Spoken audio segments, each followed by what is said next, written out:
All right, good afternoon, everyone. Good afternoon. Today, we will continue our discussion of offer and acceptance in contract law. And as we've been talking about, with a contract, you don't have one imposed upon you by legal fiat. It's not like tort law or criminal law. But you only enter into a contract if there's a voluntary agreement between two parties.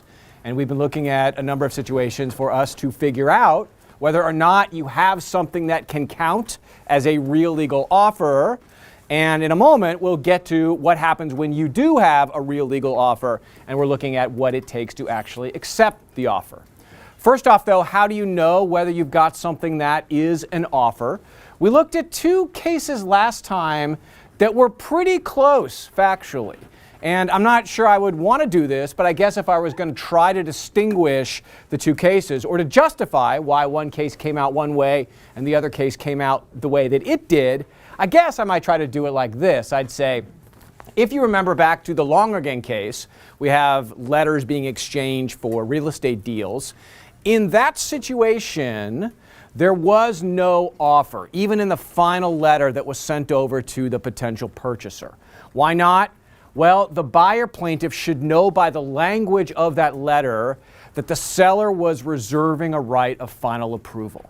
In other words, they were reserving the right to make a final decision on whether they really were willing to sell the land over to the potential buyer. It wasn't a case where the buyer could say, I accept, and know that they were done with it. Rather, there was a final round of assent. If that's true, it meant it was not an offer, and therefore you couldn't have a real legal contract. Conversely, if we look at the Southworth case, which was again very similar factually, we could say, although it's a close one, we could say this case also came out correctly. Why? Well, the letter was really detailed. It had a lot of the key terms there. It was limited in audience. It only went to a couple of people.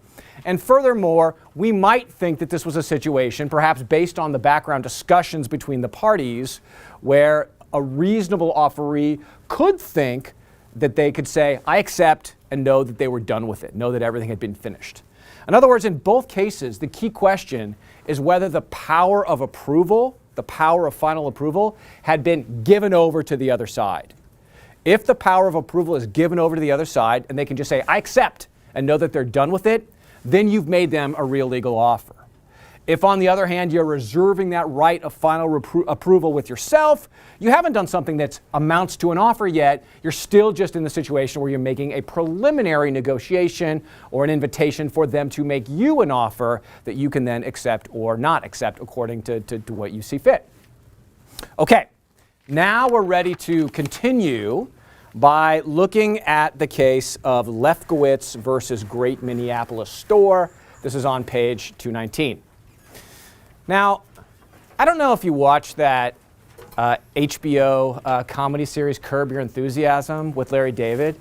This case reminds me of something that the actor Larry David would do. I mean, in my mind, he is my model for Lefkowitz. We've got a situation where a store, Great Minneapolis Store, runs an advertisement one day in the newspaper, I think up in Minneapolis. And here's what it says. Saturday, 9 a.m. sharp, 3 brand new fur coats, worth to $100, first come, first serve, $1 each.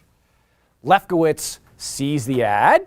He decides that he's interested in accepting the offer. So he gets up early Saturday morning, marches over to the Great Minneapolis Store, waves his dollar and says, I'd like to accept. And the store says, no, we're not selling you anything. You should know, Lefkowitz, that this offer was directed for women only. You can't accept it. A little more time goes by. Lefkowitz presumably is upset. Next week, he sees another ad.